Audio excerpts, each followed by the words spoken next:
Hello, everyone.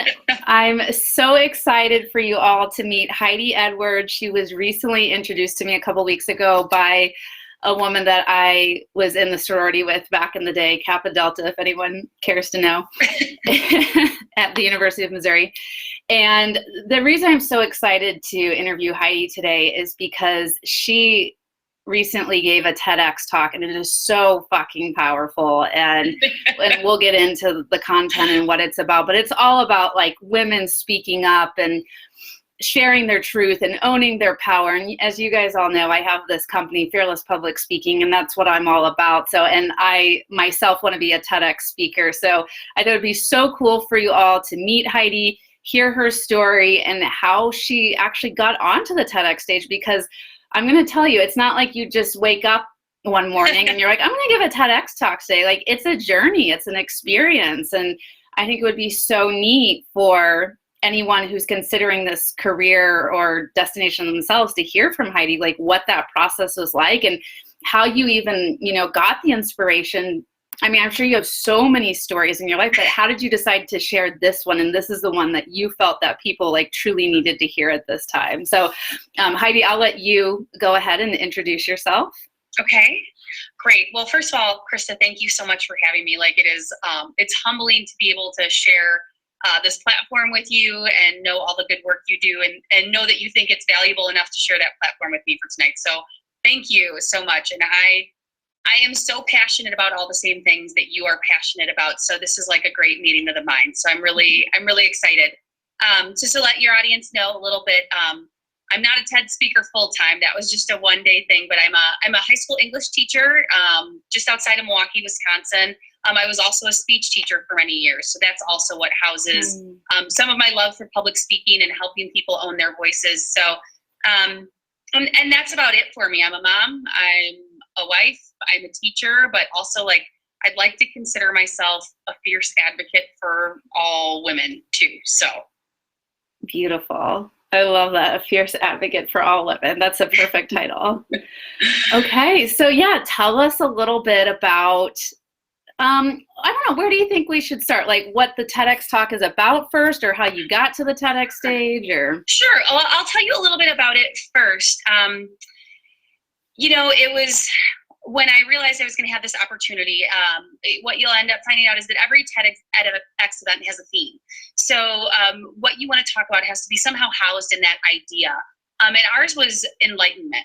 And it was about modern enlightenment. When you think of the original enlightenment, it was the idea of the average person having access to education, having access to higher learning, having access to thought that went outside of day-to-day existence. So the goal of this TEDx was like, what is our modern enlightenment? What is it that we are now learning and embracing that may not have been the case at other points in our lives? And for me, my role as a woman, my strength as a woman, that fearlessness of myself as a woman was something I have just been coming to now in my life, and specifically now that I have a daughter.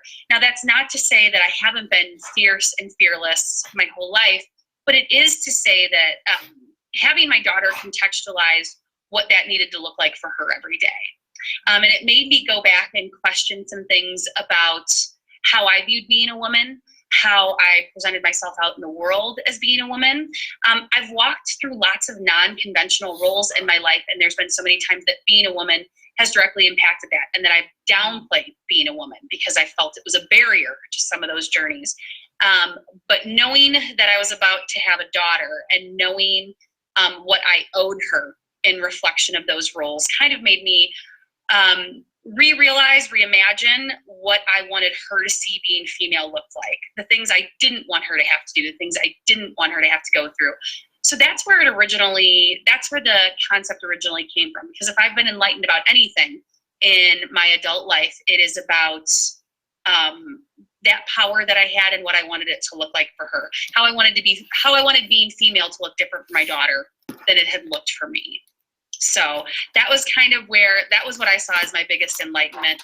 And for anyone out there who works with kids or as a parent, you know that like kids are an everyday enlightenment. What we learn from kids is so poignant, and it's so much more real than what we learn from adults. So to me, that was like the convergence of the two things in my life. I work with kids and I'm a woman, and like it was kind of like two passions coincided, if that makes sense. Mm-hmm.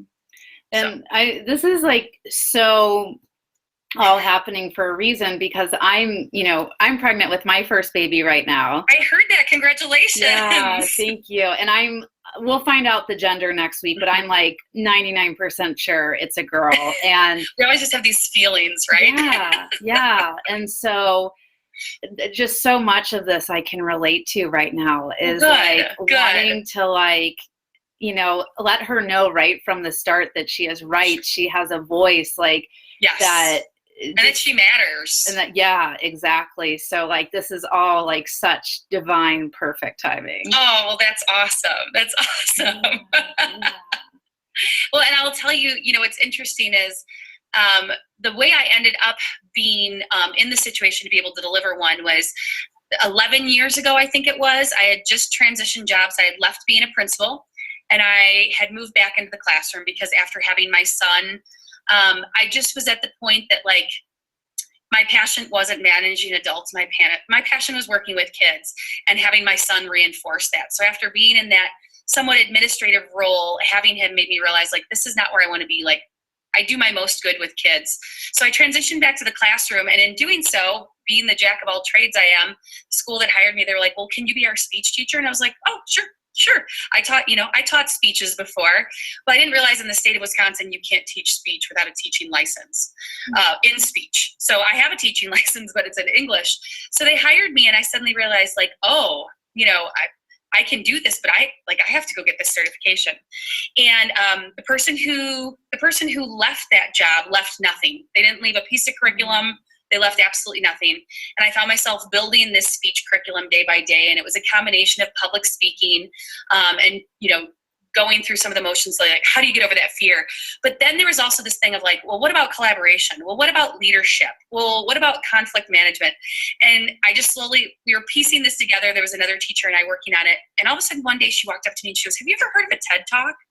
I think we could totally teach TED Talks. And I was like, I've never heard of those, but I'd love to see one. So 11 years ago, I saw my first ever TED Talk. And I think it was like the 12 A's of awesome or something like that. And that was it. I was hooked. So it has been a teaching tool for me ever since. I used it a ton in speech class. Then I used it all the time in my English class. My kids just listened to a TED Talk last week because there's something about like passion and expertise on the stage and seeing people who like are alight with what they care about. So it's been a long history of me. And I remember when I first saw one being like, it would be so cool to do one of these, but thinking like, what do I have to say? What do I have to offer? Why would anyone want to hear about what I have to say? And for years, I've presented at educational conferences. I've presented about pedagogy, I've presented about curriculum, classroom management, and I'm very comfortable in that sphere. But I always thought, like, what would I ever present about there? What do I ever know that is so whole or so important that anyone who's not a teacher would care to hear about it? And that was kind of one of my barriers. And it just so happens, like, speaking of luck and the serendipity that happens in our lives is one of the ways I ended up being connected to TED was a former student of mine ended up being on their board of curation.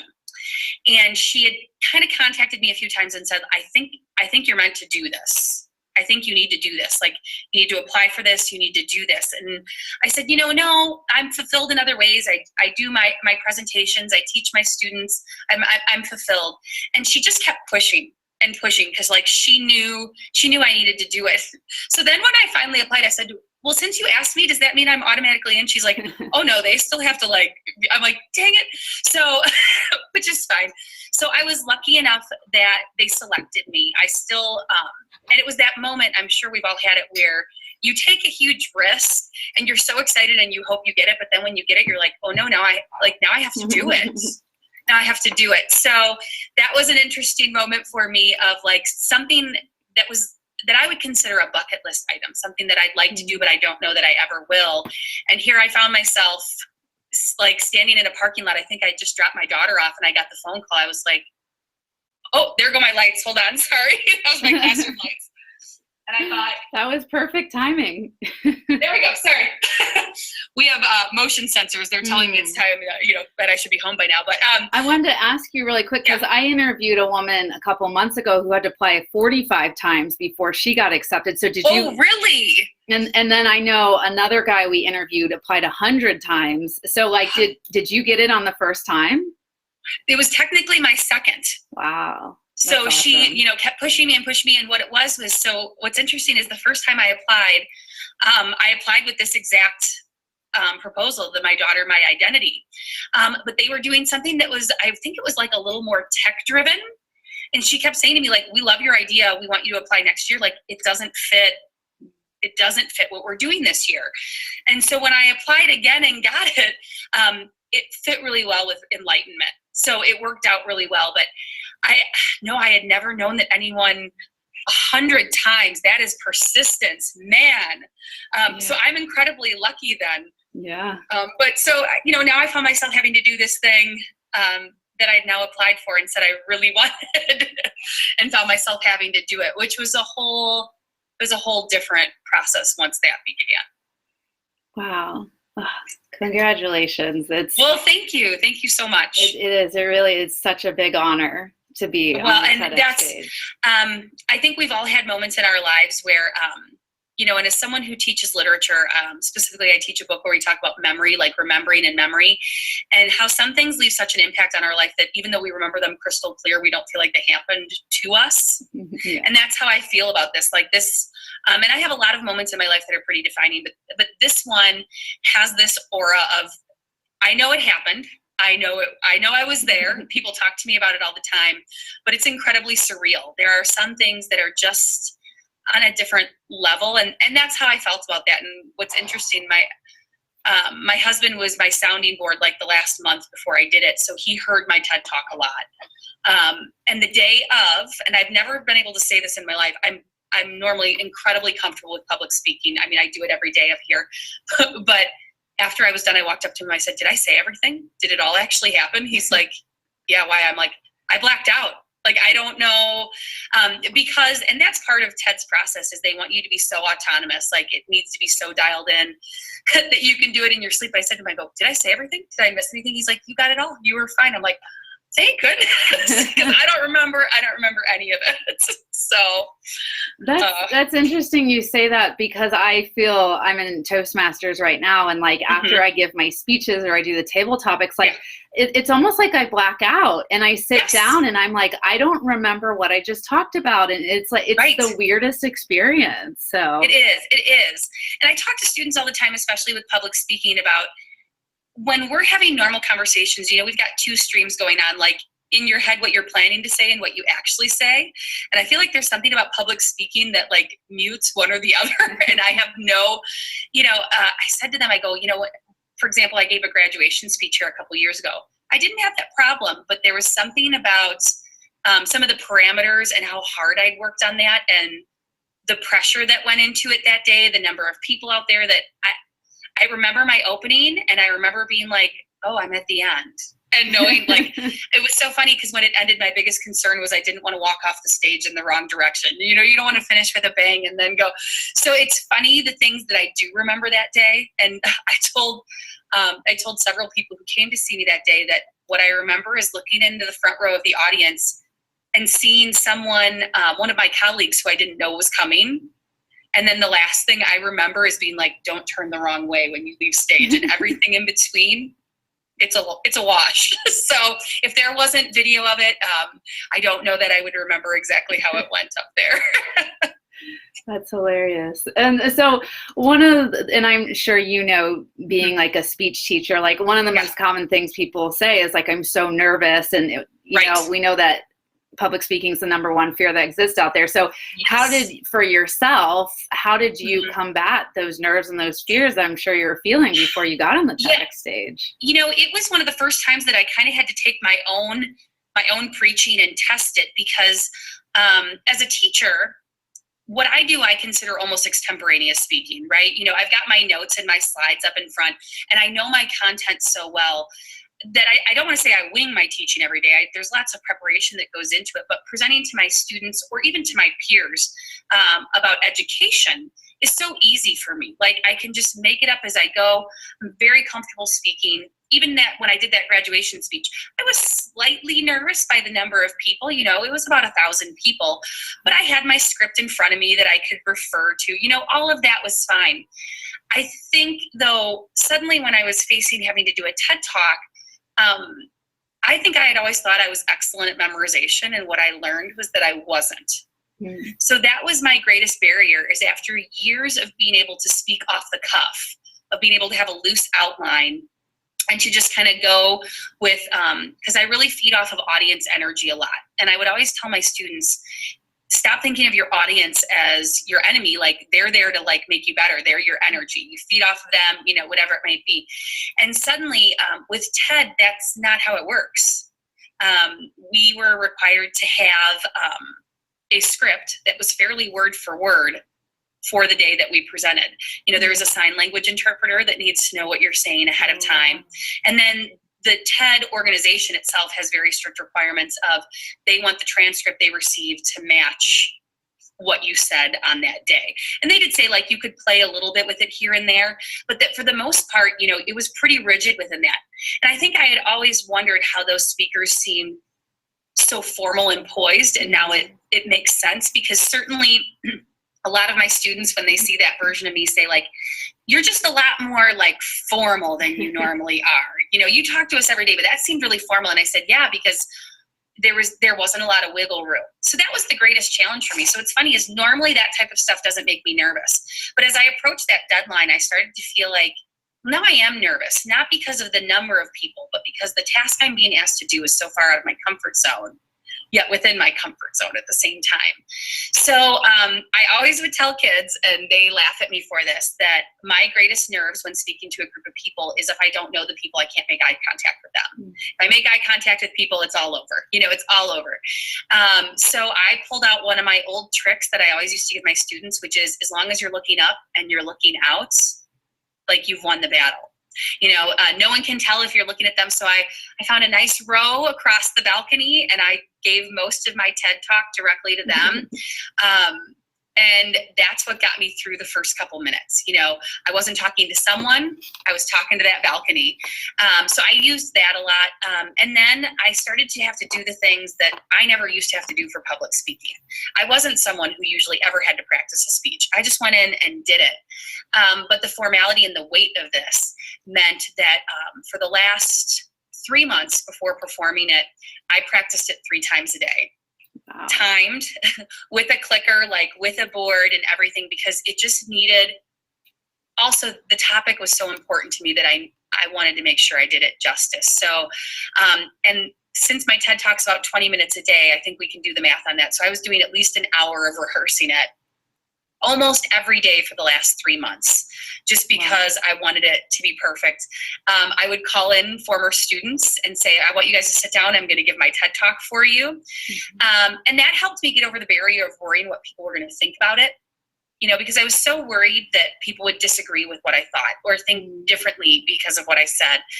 And there is nothing like having people you love listen to you and say they love it to build you forward. So it was interesting that I had to literally take all the advice I'd ever given kids. And I'd been giving them this advice for years, never having to have to use it myself. And then I found myself being like, okay, so what did I tell kids about this? Okay, so now I'm going to do it.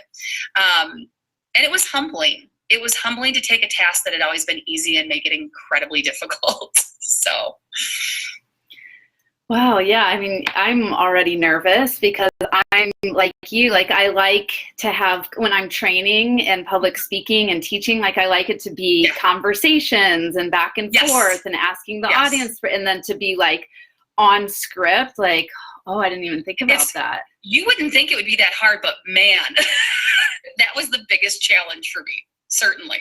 Yeah, I guess, I mean, maybe some people would prefer that, but I don't, for me, that's just not my style. I like more of like the conversation and the laid back, and that's why I love doing these interviews, right? Like things like this. So, well, and I'm sure you can tell, I mean, that was me on stage, but this is a very different version of me. Like the kids said, they're like, you're really formal up there. I said, yeah, that's just how it went. So that's hard for me too. I'm used to being casual. I'm used to a classroom.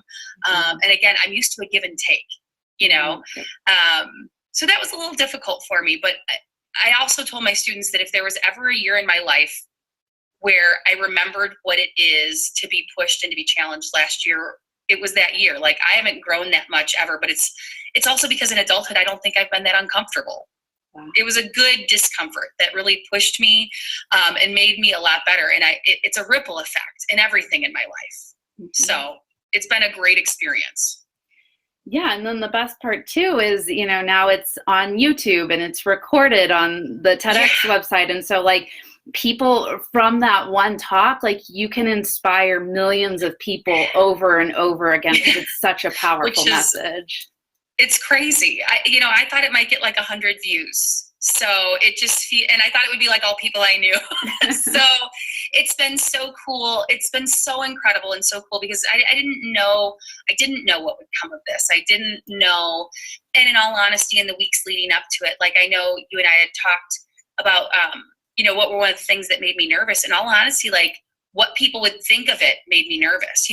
As a teacher, it's my job to be kind of someone who's here for everyone. I don't usually speak passionately about things like gender in my classroom. That's not my role as a teacher. Yeah. So this was so far, not just the situation, but the subject matter, to get up and be that deeply personal, to get up and be that deeply passionate about something that not everybody is passionate about, or that they might disagree with.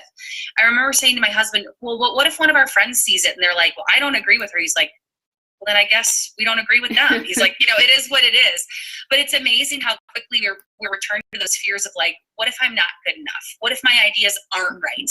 What if what I'm saying isn't valuable? Which I think is all of our greatest barriers, right? Is that we believe that what we have to say is either not unique or couldn't be valuable to anyone else. Yep. And I thought for sure I was getting on stage to say something that everybody was already thinking, or that people would be like, well, yeah, we all know that. And overwhelmingly, what has made me the most happy and what has made me feel the most blessed is how many people have said, I've always felt that way, but you put it in words, or I've always thought about that, but you gave me a way to think about it, or I'd never thought about that, but wow, like, you really opened my eyes.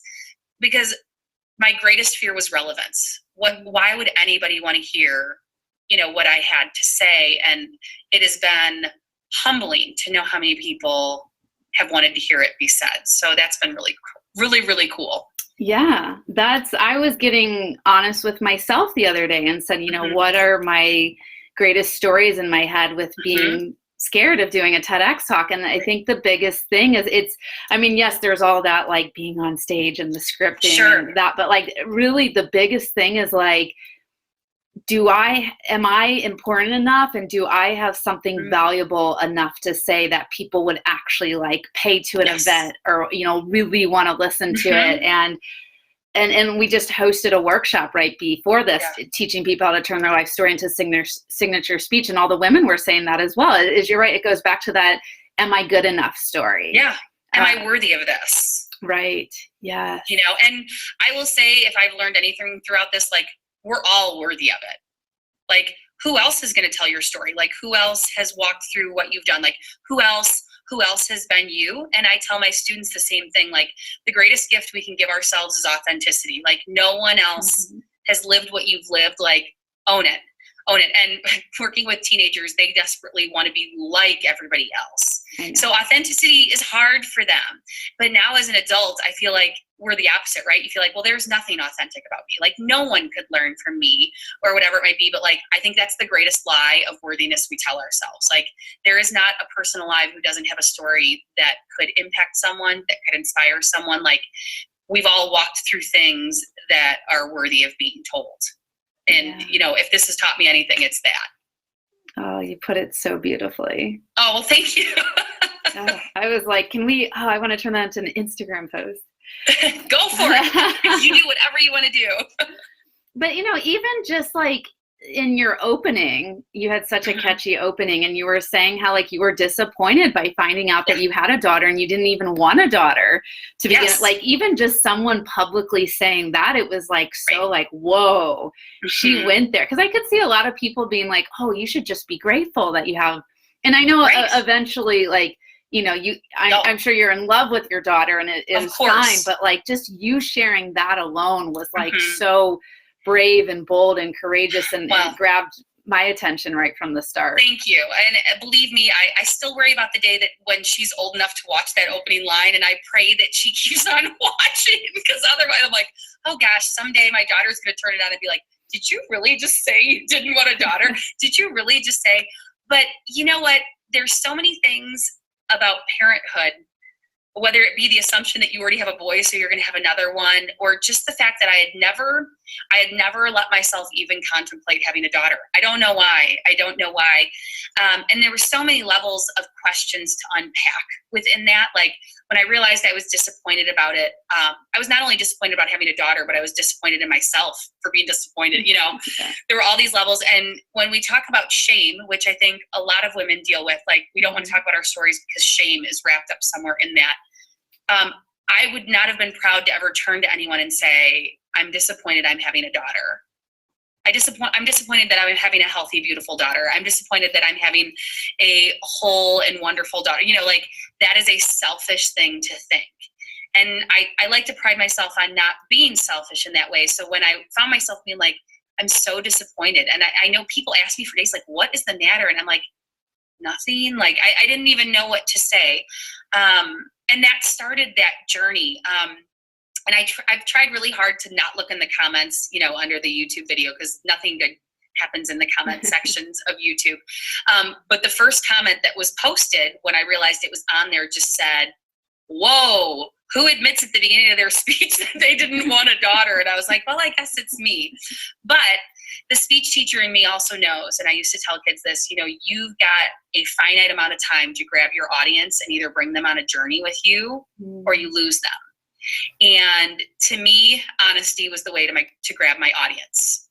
You know, if I wanted them to buy in how hard this was for me to process and why it was so hard for me to unpack, then they needed to know exactly how I thought about it in that moment. No holds barred, whether it was a shameful moment or not. I love that.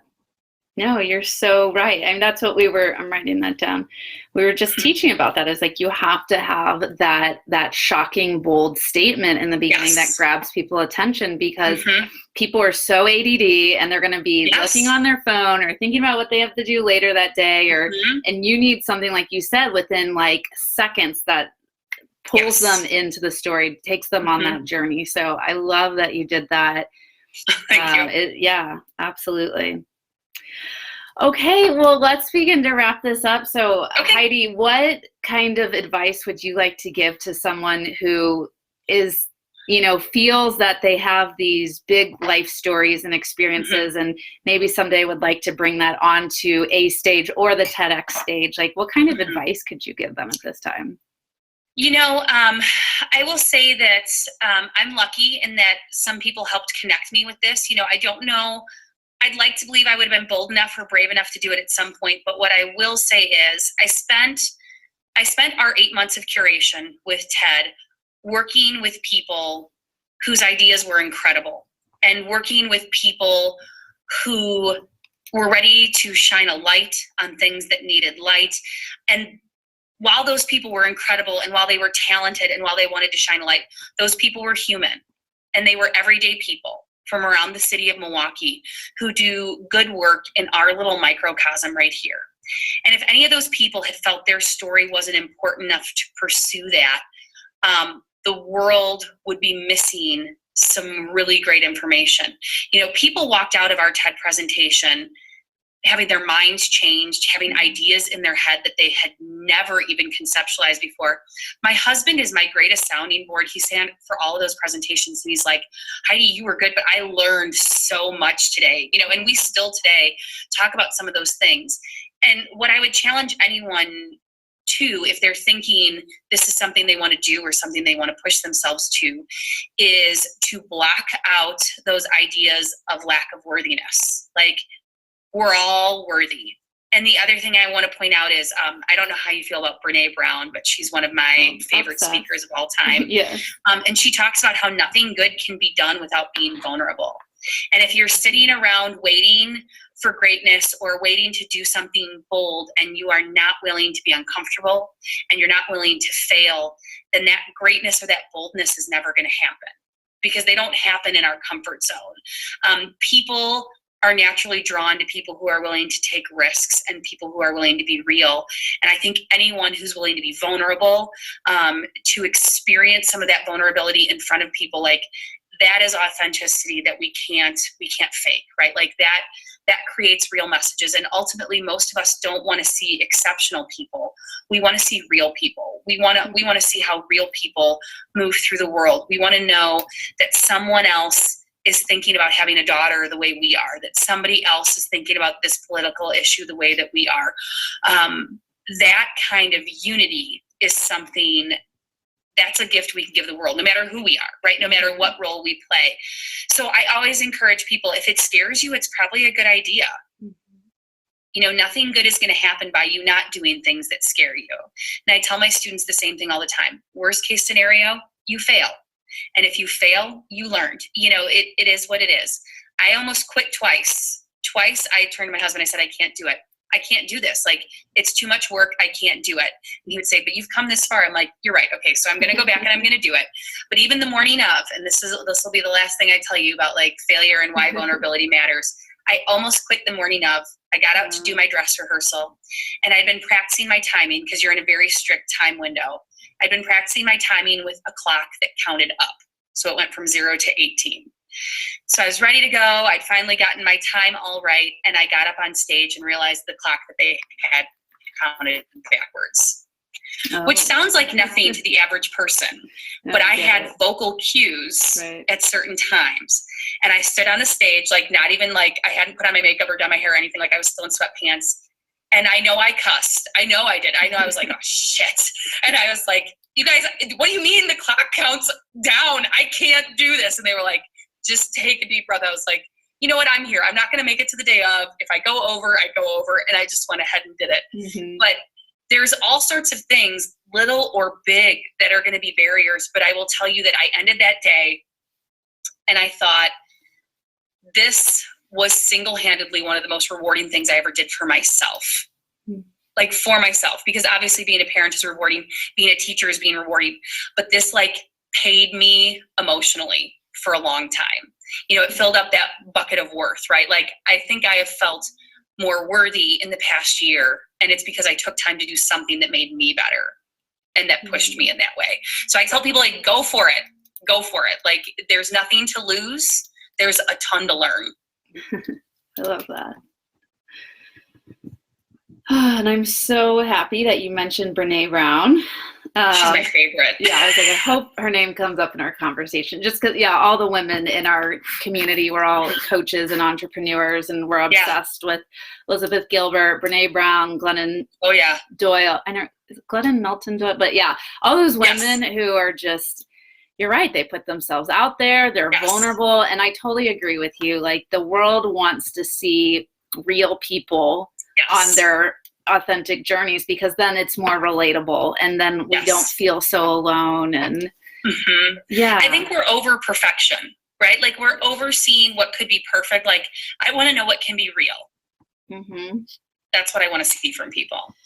We are so over perfection. Well, that's perfect advice to end on. So, okay, great. Thank you so much. This was so amazing. I have such like adrenaline buzz now to just go out in life and keep sharing my story with anyone who's willing to listen, and teaching other women how to do the same. And so, well, and thank you for having me. Like I said, this is an honor. I feel kind of humbled to be hanging out and talking about this. So, of course. Yeah. All right. Well, stay warm up in Milwaukee. We'll do our best. Keep inspiring your kids and just putting your light out into the world. Oh, well, thank you so much. I really appreciate it. Thank you, Heidi. All right. Bye. Bye.